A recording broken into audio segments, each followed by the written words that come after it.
সকাল সকাল পৌঁছে গেলাম শিয়ালদা স্টেশনে। আমরা তিনজনে কোথায় যাচ্ছি চলো সবটাই তোমাদের সাথে শেয়ার করব, তার জন্য সঙ্গে থাকতে হবে। হাই গাইস, গুড মর্নিং, শুভ সকাল সবাইকে। তো চলে এসেছি এখন শিয়ালদায়। এই শিয়ালদায় আমাদের ট্রেনে চলে এসেছে। এই যে এখন আমরা যাচ্ছি চা খেতে, চায়ের খোঁজে যাচ্ছি, কারণ এত জোর চা খিদে পাচ্ছে। তো আগে চাটা দেখি কোথায় পাওয়া যায়, তো চা খেয়ে নেবো। ভালোই কিন্তু ঠান্ডা আছে, খুব ঠান্ডা আজকে বাইরে। আর আমরা সিটও পেয়ে গেছি, মানে ট্রেন মানে আমাদের চলে এসছে। এখন দেরি আছে, 7:20 ছাড়বে, তার জন্য একটু চা ফা খেয়ে নিই। খেয়ে তারপরে আমরা উঠবো। তো সবটাই শেয়ার করবো, কোথায় যাচ্ছি না যাচ্ছি সব। এখন কিন্তু কফি নিয়ে নিয়েছি, দুটো আমার না, একটাই আমার। তো চলো তাহলে খাই, আর এরপরে কিন্তু ট্রেনে উঠে যাবো খুব তাড়াতাড়ি। আর তোমাদের সবার সাথে শেয়ার করবো কোথায় যাচ্ছি কোথায় না যাচ্ছি, এবার সঙ্গে দেখবো। আনন্দে তো আমি আত্মহারা, বুঝতেই পারছো। তারপরে গরম गरम कॉफ़ी খেয়ে उठे गलम ट्रेने। थोड़ी बहुत तो दिक्कत तो होती है, बोलो यार, मतलब ट्रेन में मतलब हम उठ गए।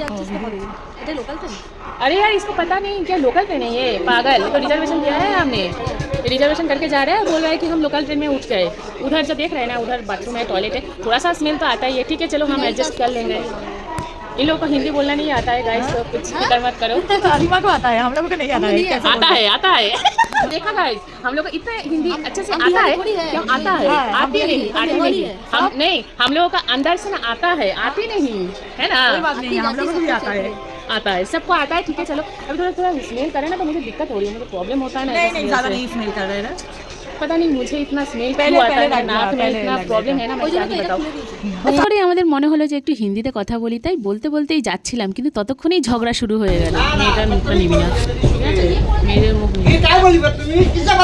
शहरों में छोटी छोटी बातें तो होती रहती है। तो এটাকে সাইড করে দিলাম। আর স্টুডেন্টরা কত মজা করছে দেখতে পাচ্ছ, ওদের সাথে আমরাও খুব মজা করেছি। খিদে পেয়ে যাওয়াতে নিয়ে নিলাম ঝালমুড়ি, তারপরে ঝাপটের ঢাল চলে এলো, নিয়ে নিলাম ছোলা মাখা। আর এখানে ছোলা মাখা খেতে খেতে বাইরের দৃশ্য দেখতে উফ দারুণ মজা লাগছিল। তোমাদের কেমন লাগছে কমেন্টে অবশ্যই জানিও। আর আমি তো হাওয়া খাচ্ছি জানলার ধারে বসে।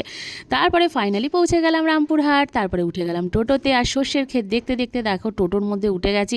আর এখানে আমাদের লাগেজগুলোর অবস্থা দেখতে, যাই হোক। তো তারপর আমরা পৌঁছে গেলাম আমাদের হোটেলে, চেক ইন করে নিলাম। করার পর আমাদের খুব জোর খিদে পেয়ে যাওয়াতে চলে গেলাম একটা নিরামিষ হোটেলে। তো এখন আছে শঙ্কর হোটেলে। এটা হচ্ছে একদমই স্পেশালিস্ট, মানে নিরামিষ, মানে এখানে হচ্ছে একদম নিরামিষ পাওয়া যায়, কোনো আমিষ না। তো তোমরা তারাপীঠে এলে, তো যারা যারা মনে করবে যে মানে একদম নিরামিষ হোটেল মানে খুঁজবে, তো আমি বলবো যে শঙ্কর হোটেলে চলে আসবে। তো শঙ্কর হোটেলে আসলে কিন্তু একদম নিরামিষ সব খাবার দাবার পেয়ে যাবে। আর এখানে কত বললো থালিটা? আর 80 টাকায় কিন্তু থালি পাবে, একদম পিওর ভেজ। ঠিক আছে, পুরো পিওর ভেজ, এখানে কোনো আমিষ হয় না, মানে ননভেজ আইটেম হয় না।